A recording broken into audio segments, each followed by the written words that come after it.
Both those are given away. You can win these by showing up to Star City Games Regionals. The first 200 players at each location also get the Angel token on a playmat. That is March 9th, starcitygames.com/regionals.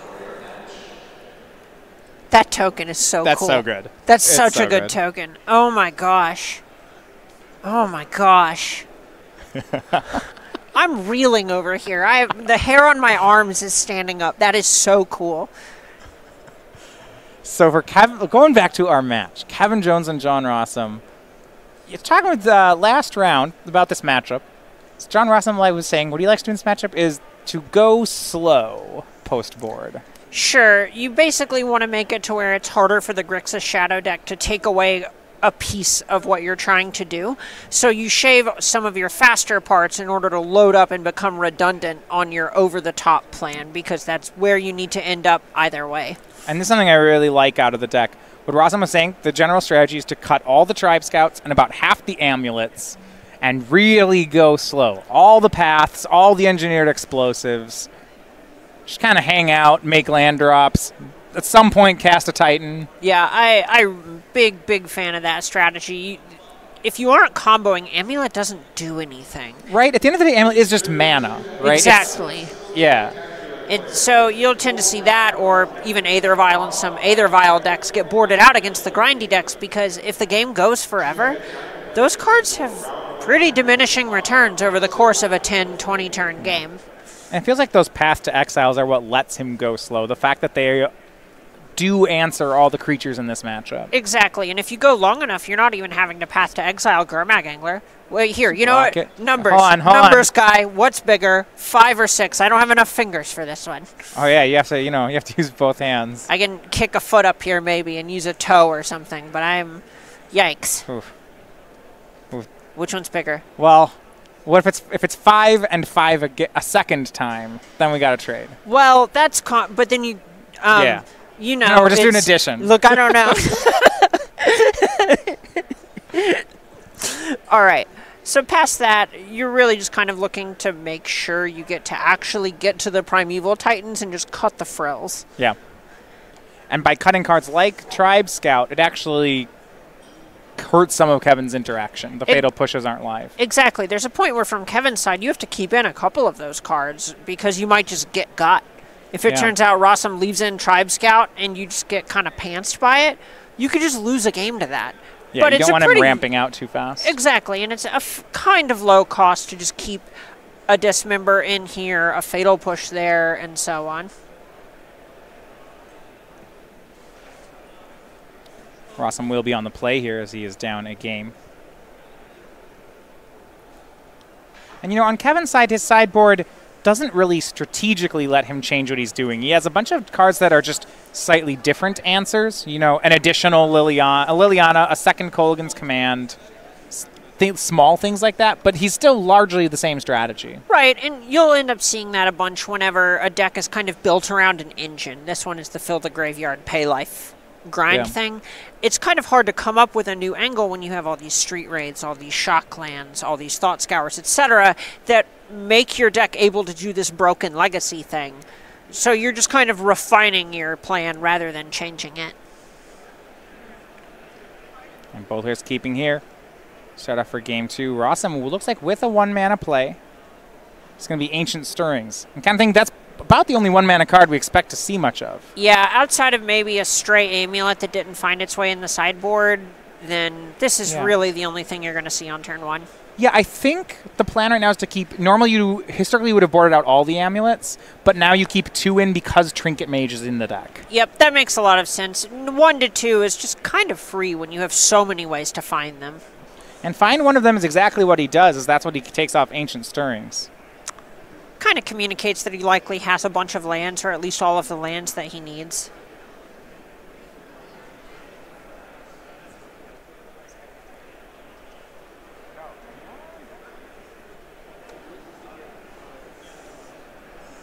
Fetch shock down to 18, thanks to Grove of the Burn Willows. Actually, in the Grixis Shadow matchup, Grove of the Burn Willows is a significant card out of the Amulet deck. Grove is nice. We talked about Ironworks a little bit earlier in my infatuation with it. I played it at a recent event and had Grove turn 1 twice against Death Shadow, and it won the game both times.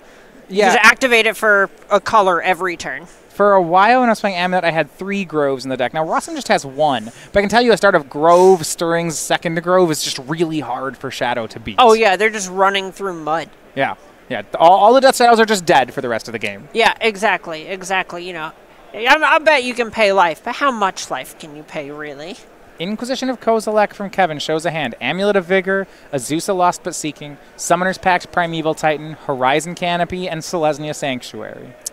So this one's kind of tough. It's whether Kevin wants to go for the development or the payoffs, but with this hand in particular, Amulet kind of just makes sense. It's the thing that really gives you a busted start here. Yeah, Amulet or Azusa is what I would imagine he was going to take there, and probably that decision is based on what's left in his hand. Exactly. If you take the Azusa, then he can just Summoner's Pact for another one the next turn. Yeah, well, you're probably actually okay if he does that. Like, the idea that, you know, because the idea is you don't want John Rosum getting to Primeval Titan before turn 6. If he's pacting for Azusa, then paying for Pact, then making Titan, it's turn 5 at the earliest, which is okay.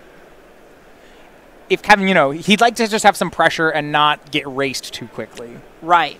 That makes a lot of sense.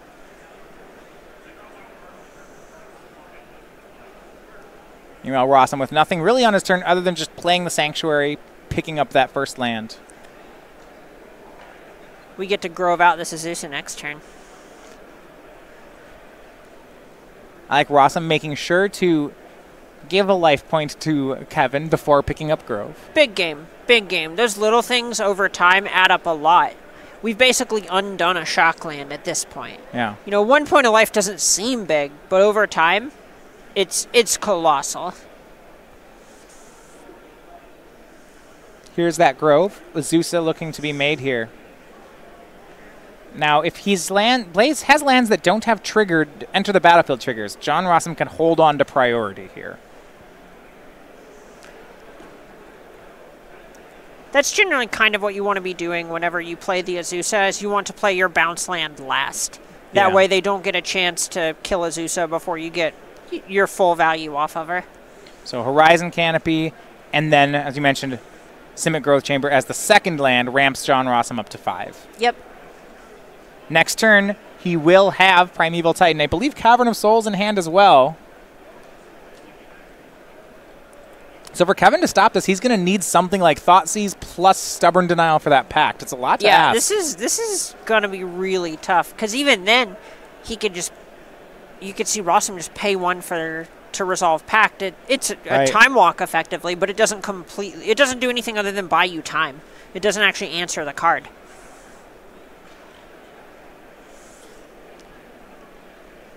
Yeah. Rosum's just kind of been able to play his game this go of it. Just kind of hang out, make land drops, and then eventually make Primeval Titan. Yeah, and this is kind of the issue you'll see with the Death Shadow deck, because if you don't have a threat in play, you're not doing anything. Right. Yeah, and even your cards don't work as well as you mentioned because there's nothing like a Gurmag Angler in play. Stubborn Denial is Force Spike. You don't have these card advantage engines that you'll see out of like the Jeskai deck. So, sure, you're answering their things over the course of a few turns, but they just get more draw steps. Now, Kevin has a Surgical Extraction in hand. Oh, my. So, if there's a Thoughtseize with it as well, that's a way Kevin could get out of this situation. That could vary based on how Rosum ended up sideboarding.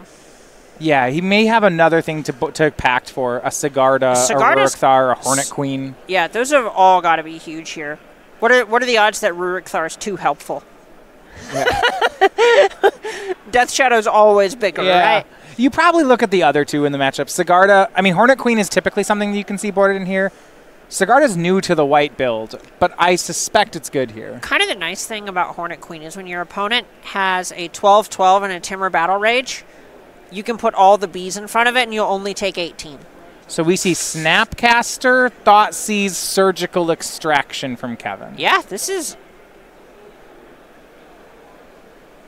Or rather... Wow. Whoa. Wow. He thought that wasn't a Thoughtseize, that was a Thought Scour, and it happened to just hit a Primeval Titan. Oh. What? How is what? Wait. Oof. I mean, oof. Kevin, you're a madman. That doesn't make any sense. And now he's taking all the Primeval Titans. What do you mean it doesn't make sense? He's taking all the Primeval Titans. This Thoughtseize draws a card, you know? It doesn't cost 2 life. It's even better. Yeah, What is happening? Is this real life? Right? This is... I don't understand. I mean, it's excellent. This turns out to be the best possible play for Kevin, but... This is why he's down there and we're up here. We just don't see all the lights. I don't understand. There was... I guess he didn't have... This was his only line, right? Because he didn't have Thoughtseize in the graveyard. He had Inquisition. He's had to hope.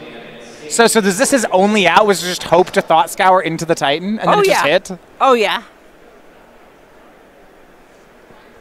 All right, game on, you know? The Primeval Titans are gone. This is real life. I haven't woken up yet. I've pinched myself. I'm sure John Rosum is being completely a gentleman about what just happened. as he is known to do. Making sure it's real life, raising his hand to double check. Be like, Judge, is this happening? No. Is this...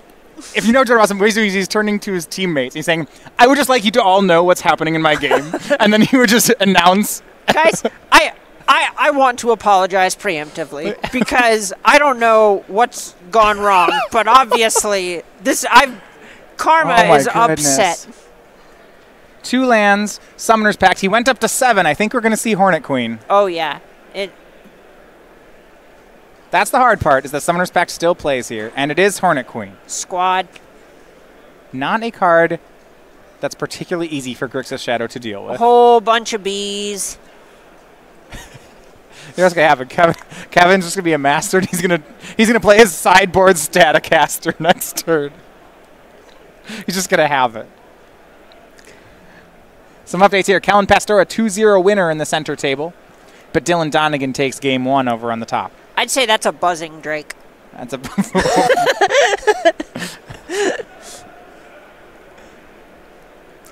Bees? 4 bees. Okay.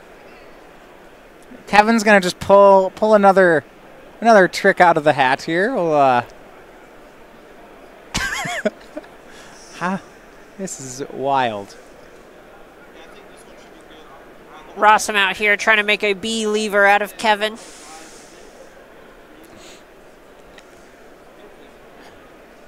You have it. Do you think what feels worse? Having your Primeval Titan get hit by the Thought Scour and then Surgical, or doing that to your opponent and losing anyway? Oh, no. Kevin's just having a blast right now. He doesn't care.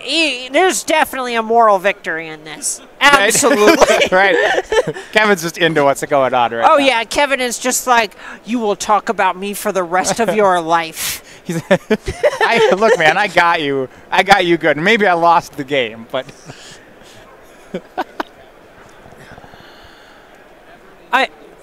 It just feels a lot like you used up some luck points to get for that to break your way and maybe not win. That implies Kevin Jones runs out of luck points. Oh. Okay. All right. No, it's okay. It's okay. Oh, yeah. He's got more of them.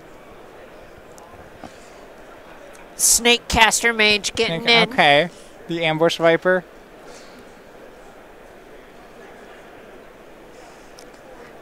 I haven't heard that one, Snake Caster Mage. I kind of like that. It hits in for 2.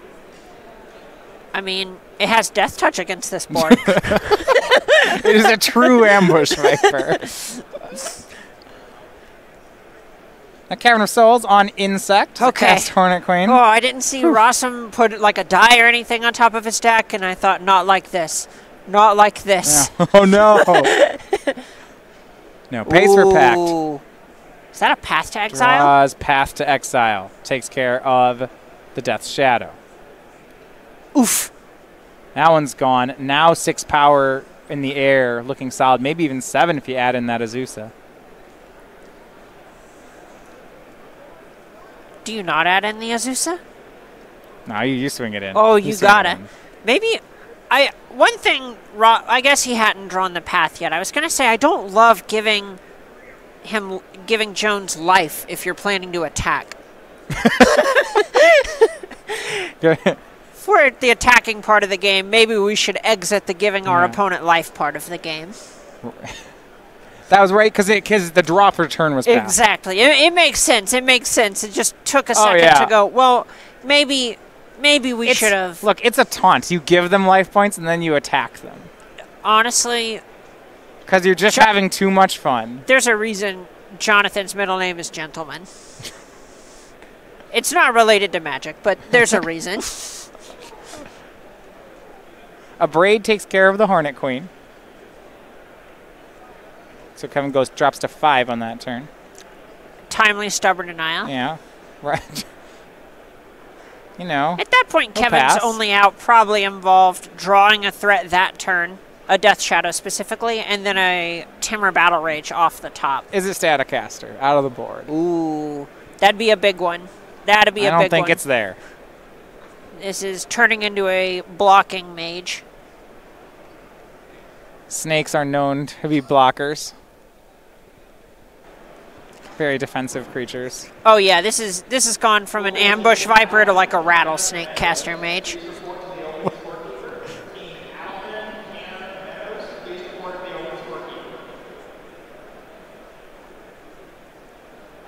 Ancient Stirrings here from Rosum. Not sure how many more cards he needs. He picks up a Simic Growth Chamber with it.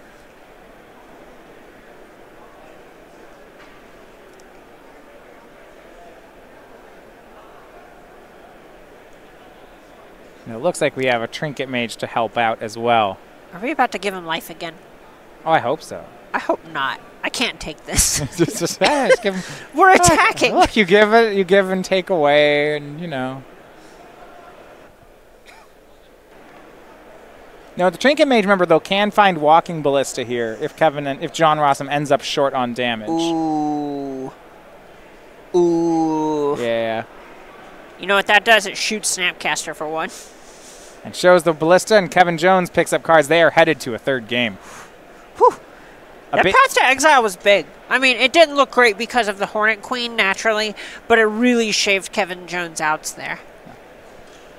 1-1, a necessary win for Rosum there. It's their team on the ropes at the moment. Oh, yeah, if Kevin picks up another game, that's it. The match is over. What I like about the way that Rosum's decks plays post-board with cards like Path to Exile and Hornet Queen is you looked over at Kevin's side and you really felt that Kevin needed an early threat to have any chance at the game. Yeah, exactly. You just don't have any... You don't have the same inevitability that a lot of these blue-black or just the Snapcaster decks in general do. You need to be applying pressure while you have all these parts moving. Right. Kevin looking through the sideboard. Now that he did get a chance to, with that Surgical Extraction, to look at Rosum's configuration post-board. See now that there are no Tribe Scouts, things like that. Given that, do you change anything on Kevin's side? Yeah, a lot of it's going to come down to him being able to see if Rosum actually sideboards as well. If Rosum just reships, it's pretty easy to just change based on the information that you have. But I'm pretty low on keeping in all of those cards for what might be a counterboard strategy. And maybe your best chance of winning is just cutting your pushes, cutting your dismembers, and going, you know what? If I get got, I get got. Yeah. Maybe you just have to change how you're mulliganing, I guess, at a certain point, right? These reaction hands that are going to be a bunch of Thought Seizes and a Snapcaster Mage, you maybe have to shy away from those. Yeah, if we don't have a Fish or a Shadow on turn 2 or 3, you really just need to look for something else. That was a game where Kevin was able to surgical away all the Primeval Titans, and even though it was a great play, it never felt particularly close. No, I mean, it helped that Rosum had the Summoner's Pact there, but that's kind of what the deck does. On one hand, you can go, well, yeah, he was kind of lucky he had this, but that's what the deck does. The deck plays, especially post-board, 10 finishers, right? You have your 4 Primeval Titans, your 4 Summoners Pact, your Sigarda, and your Hornet Queen. And if you want to count Teleria Wests, which is reasonable, you can put that up to 13. And then if you want to start counting stirrings for Teleria West, like there's just gonna. Oh no, Rosum had 2 finishers. How fortunate! You know that's what his deck does. Exactly. And what if we also start counting Trinket Mage because it finds Walking Ballista? Sure. Shadow actually pays enough life where you can just maybe Ballista for 4 and that's good enough. Absolutely. Right. These are very real things from the Amulet side. Yeah. So the idea, I think, that you're going to just surgically extract him off of a big threat. I mean, I'm not saying that Kevin's wrong to go for the plan, but it's the kind of plan you board in and you don't put much faith in it. Exactly. It's kind of a gotcha plan. It doesn't always work out, and it also kind of assumes your other disruptive pieces are firing on all cylinders. Right.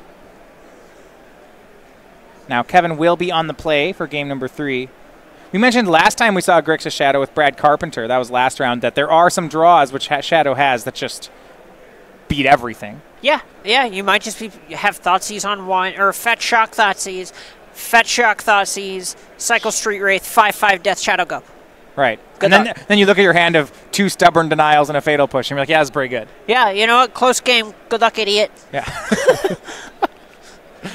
Or a second Shadow, you know, things like that. We're just, yeah. But if it does feel post-board that Kevin, I would like to see him make a threat on the first 2 turns. Yeah, you really you have to mulligan to these threat hands. The Amulet Titan deck just has inevitability in the matchup, so spinning your wheels is not actually good for you if you're not dealing damage at the same time. The Snapcaster hands don't work very well. Exactly. Maybe. All right, so what configuration do we keep with just Snapcaster hand? It's like 2 lands, 2 Thoughtseizes, 2 Snapcasters, and something? I think that's about what I need. To keep something without a threat? Yeah. I'd want a lot of cantrips in the hand so that I have a chance to find a threat. All right. So we have Serum Visions, Snap, Thoughtseize, 2 Street land. Wraiths. No, make them Street Wraiths. Oh, Street Wraiths. Oh, yeah. Seat of our pants. Here we are, the Street Wraith. All right, yeah. Seat of our pants. Because when I hit that Shadow, I want it to be bigger. I want him to know. Yeah. I like this, starting off down to 16 for Kevin. See, from Rosum's side, whenever my Shadow opponent does that, I'm like, oh my god, they kept a no-lander. Well, he kept just Bloodstained Mire and a pass. Rosum with that Kabira Crossroads to 22. Kind of wish it gained Kevin life, but this is fine too. Kevin going to Fetch Shock down to 13 and Thought Scour himself. I like a lot what's here. If there's a threat, the fact that he's already in Shadow range and Angler range. Yep. Yeah, this is the start that Kevin needs. This is exactly all, you know. Yeah, we're still on line for one of those busted draws. Oh, yeah. We're really just, it's not even necessary. It doesn't even need to be a busted draw. It just needs to be a proactive draw. Right.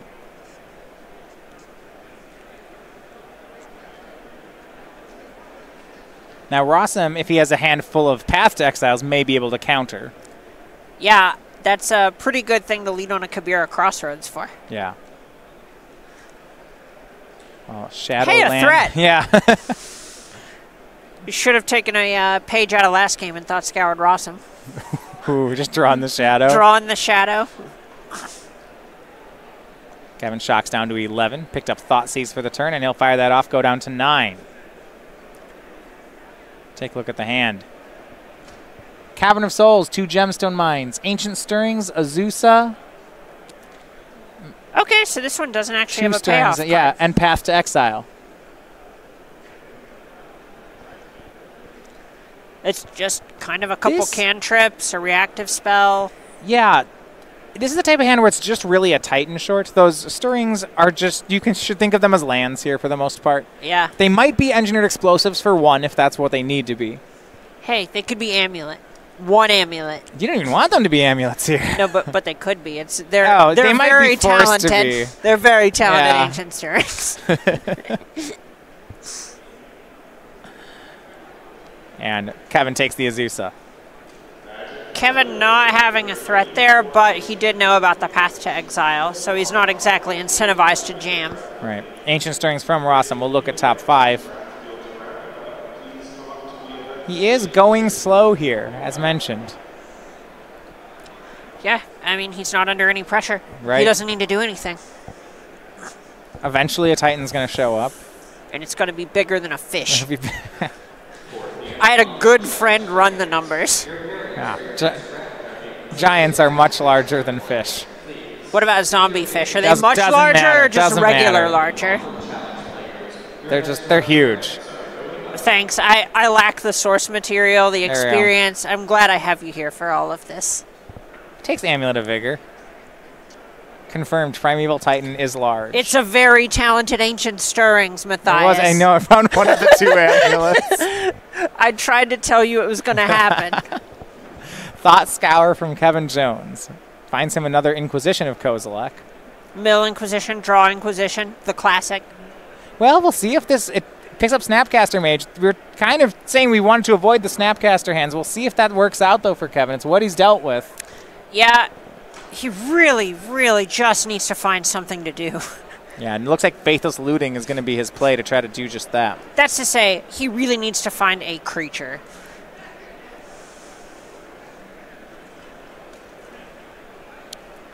And actually going to go for Inquisition.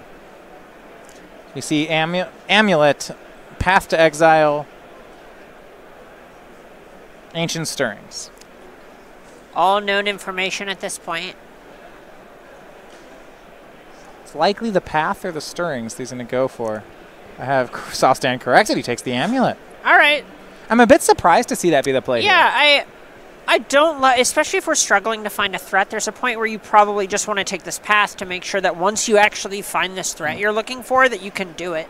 Well, Kevin's hand, I think what he's looking at, he has 2 Stubborn Denials in his hand. So maybe the thought might be that once he finds the threat, he's not really worried about Path to Exile taking care of it. Sure. That's a fair point. Ooh, top card Kolagon's Command. I'm out. Maybe should have kept that amulet. Well, I don't know that Kevin has the 3rd land. I think the other card's the 3rd. It looks like it. Oh, the other card in the scry is. So right. If he wants to cast that command, he can, but he'd have to keep both these on top, and neither of them are a threat. That's tough. Tough, right? That's tough.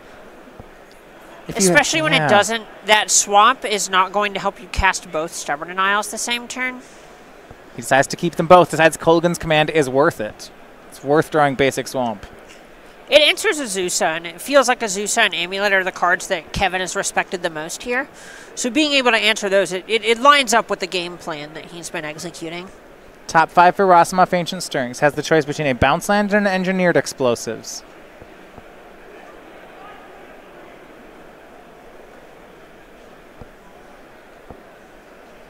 Looks back right now, we know Rosum's hand is 3 more lands, a Path to Exile.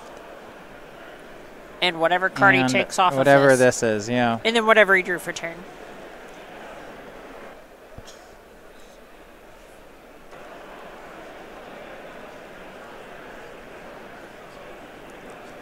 And it goes for the Engineered Explosives.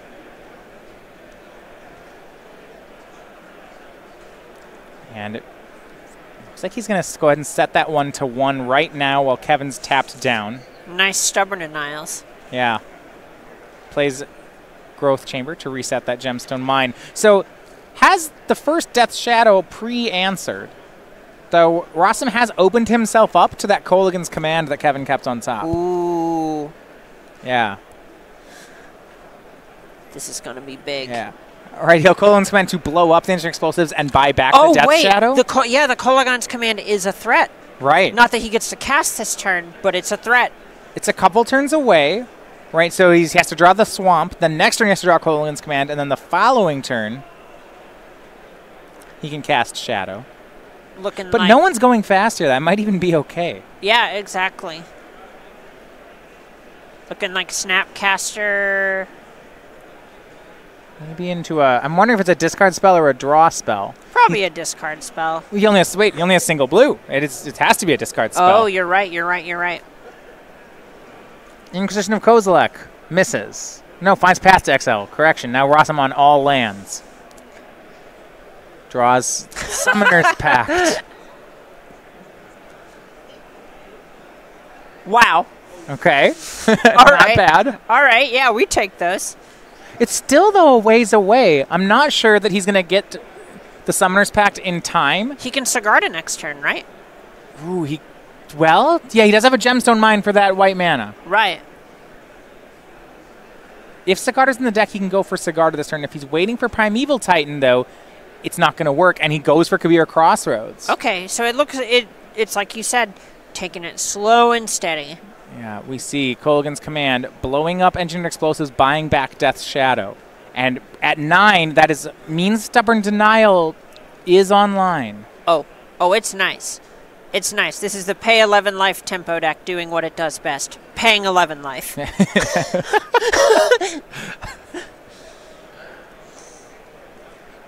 There's the Engineered Explosives, Death Shadow backhand. That's all on the end step, and Kevin, on end of turn 5, finally finds a threat. And he has a lot of ways to back it up, though. Oh, yeah. This Death Shadow likely going to go the distance if Kevin has anything to say about it. Rosum's in a really rough position now where you want to respond to the Death Shadow and go ahead and Summoner's Pact, but then you have to pay for the Pact. But that's the only way to sneak it through the Stubborn Denial. So it's just a real, you got to shoot yourself in the foot a little bit one way or another.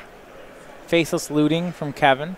He's got a lot of Stubborn Denials here. I think that was his third one he picked up, so he'll discard that and a Serum Vision. How horrifying is it when your opponent discards a Stubborn Denial and then plays a 4/4 Death Shadow with 3 cards left? Yeah, when their discards are Stubborn Denial, Serum Visions, I'm so... Yeah, it's concerning. Yeah, oh yeah, I just kind of lean across. Are you sure? Like, so what you're saying is the Summoner's Pact is in trouble. Yep. Now, Rosum going to, with Death's Shadow on the stack, cast Summoner's Pact. Yep. And this is kind of that slow and steady thing where he's kind of just playing to his outs and going, all right, I'm going to take a hit here in a second. But in the meantime, I'm at least going to make sure I get to play my game. So Rosum's read the situation correctly because he's figured out here that there's just has to be a Stubborn Denial in Kevin's hand. This play makes no sense without it. But this is slow because he has to pact for the Hornet Queen. He has to pay for his pact next turn, and then on turn 7 he'll get to cast Hornet Queen. The question is it's going to be enough. Yeah, the assumption here is you just kind of got to hope. You can't really do a whole lot else. The other option is just play it into a Stubborn Denial. Yeah. So this is ugly, but you do what you gotta. On Rosum's side, he'll cast Amulet of Vigor. And Kevin decides to Stubborn Deny that. I don't know if Rosum... This feels like bait. If Rosum's already shown you the Hornet Queen doesn't care about Amulet. I don't like this as a play. Yeah, maybe the line here is that Rosum is trying to... Well, Kevin knows he just has 2 gemstone mines. Yeah, I was about to say maybe way. he's representing that he needs it to Hornet Queen on time, but we know that's not the case because of those previous hand disruption spells. Back over to Kevin we go. He'd like to find something like Temur Battle Rage here to help push some remaining damage. Maybe a Thoughtseize would be great. Fetchland was the pickup. That'll be worth some damage. It's no Temur Battle Rage, but it'll do its best. Kevin down to 6. His attack is going to be for 9, and he has a Lightning Bolt in hand. This is close. Yeah, it's 12 damage. He's getting there, but once Hornet Queen's down, he doesn't have any damage past that point. Yeah. Again, really just leaning on finding that Temur Battle Rage. We might end up seeing him flash back this Faithless Looting because Kevin knows what's coming. Yeah. It's not a surprise when this Hornet Queen comes down, and he just needs to dig and dig and dig as much as possible. With just over 8 minutes remaining in the round, Andrew Davis takes a game on the top table with Azorius Control, so he and Dylan Donegan are now all tied up. Remember, if time does hit and neither of these matches finish, then Pastore, Jones, and Davis will be the winners.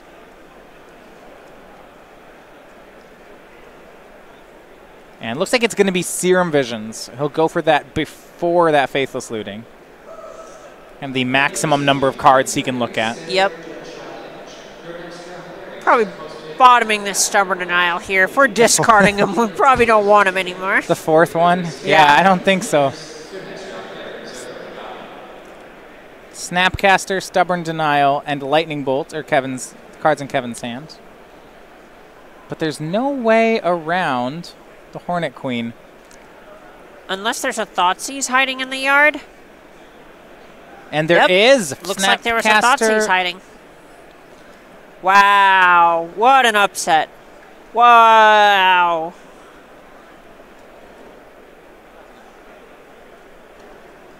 And yeah, so the Thoughtseize takes Hornet Queen. A swing goes in. Kevin down to 4, and he says no top decks here. He had to take down 1 turn of Stubborn Denial, but that's going to likely do it. Rosum draws a card off Horizon Canopy, but he goes down to 5 mana to make this play. Yeah, can't cast Sigarda here either. He could have Amulet, Bounce Land, Titan. He can't play a land, right? He played this Horizon Canopy. So a chump blocker for the Death Shadow into something? It's going to take a lot, yeah. There's not many outs here. Something like Walking Ballista could block Death Shadow, remove both counters, and kill both snaps. That is the one out. Yeah. I'm pretty comfortable positing that is the only thing. Knowing that Kevin has this Lightning Bolt as well. Right. There's kind of no blocking isn't even going to happen. There is a Summoner's Pact in Rosum's hand. He's going to cast it. Do what you got to do. Finds Azusa. If you have to make a chump blocker, this is the one you'd like to make. Oh, he has Kabira Crossroads to live. Okay. It'll buy him some time. And he gets to make a couple of extra land drops here, so maybe he can pay for Pact and get something going. Yeah, I think that's why he grabs Azusa here, is because if he needs enough mana next turn to make a Titan and pay for the Pact, and the only way he would do that was with extra land drops, but not enough of them in hand. He only has 8 mana here. He can't actually bridge to 6 next turn. Yep, and it looks like Kevin has another way to pay life, and that locks it up. And that's going to be the bolts for the blocker, the swing for Kevin, and that's going to be the match. The team of Andrew Davis, Kellen Pastore, and Kevin Jones. They are your winners. And